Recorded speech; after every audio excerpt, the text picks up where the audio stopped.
Hello everyone. Today we're going to talk about the 2019 Hong Kong protest. In recent years, there are many protests in Hong Kong trying to resolve conflicts between some Hong Kong citizens and the government, including China and Hong Kong local government. The conflicts are normally imputed to the cultural and ethnic identity recognition of Hong Kongers, and we would like to examine why the protests happen and try to provide resolution to solve that issue if that is the case. After the handover of Hong Kong from the British government to the Chinese government, Hong Kong had become a special administrative region and had its own democratic system. Though the Hong Kong citizens do not have universal suffrage, the government was still elected by the councillors who represented the local population. The long-time peace and development were kept in Hong Kong until 2014, the famous umbrella movement in which the right of universal suffrage was advocated and protested. Pro-democracy protesters in Hong Kong waved Union Jacks and sang "God Save the Queen" outside the British consulate before violence erupted in the province again. Because of the long-time dominance by the British who once set education, judicial, and legislative systems for Hong Kong, there are still many Hong Kongers who are partially self-identified as part of the British cultural sphere. Because of the long-time governance from the British people, naturally, many Hong Kong citizens have special affiliation to the British culture, which include an independent judicial system and the universal suffrage of the legislative body and chief executive. The cultural and regional differences between Hong Kong and mainland China is also a demonstration of the idea of raw and cooked. Hong Kong citizens are used to the democratic society even though it was not exactly a perfect democratic system under the unfair ruling of the British. Still, compared to China, whose citizens had never experienced any forms of democracy over the past few centuries, Hong Kongers are democratically cooked and mainland Chinese are still raw.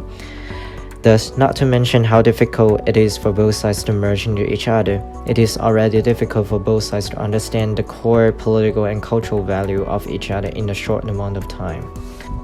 In 2019, the Hong Kong local government tries to enact the extradition bill. The extradition bill, if enacted, will allow local authorities to extradite criminal fugitives who are wanted in territories with which Hong Kong does not currently have extradition agreements, such as mainland China. In 2019, massive protests against extradition bill started to erupt in Hong Kong. From now, it has lasted 8 months. It began on a large scale since June 9th. Because of this, some Hong Kong citizens are concerned that this might violate the independent power of the Hong Kong judicial system, because some Hong Kongers think China and other places should not intervene with the local Hong Kong political systems.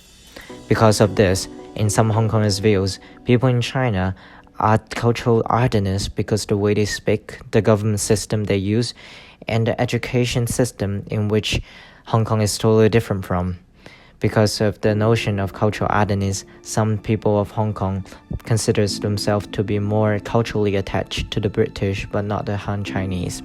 Cultural difference really matter if we read into cultural differences between the North and South. We can know it is hard already for one cultural person to understand and think from the cultural ardenness, and therefore protest happens easily under such circumstances.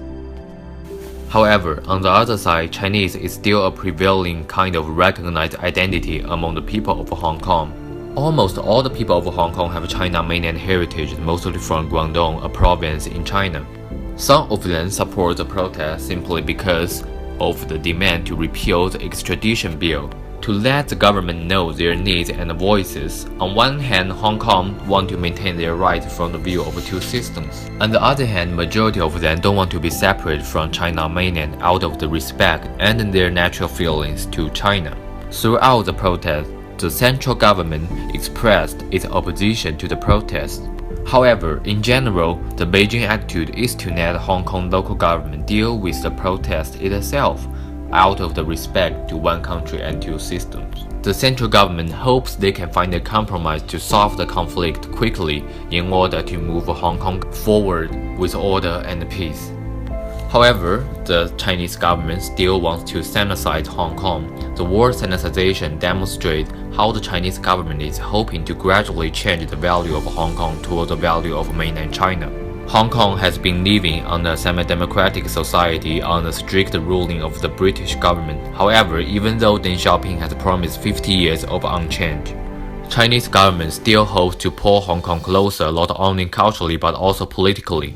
The international society, the cultural otherness relative to the Chinese culture also gives respect and understanding to the Chinese government. The US President Donald Trump believes that the government can handle this protest quickly and humanly. Abe Shinzo, the Prime Minister of Japan, said to President Xi, under one country, two systems framework, openness and liberty are still important. As we know, Hong Kong is a cosmopolitan city, just like Chang'an in Tang and Hangzhou in Yuan. There is always one element related to cosmopolitan cities. They all have different thinkings and ideas flowing every single day.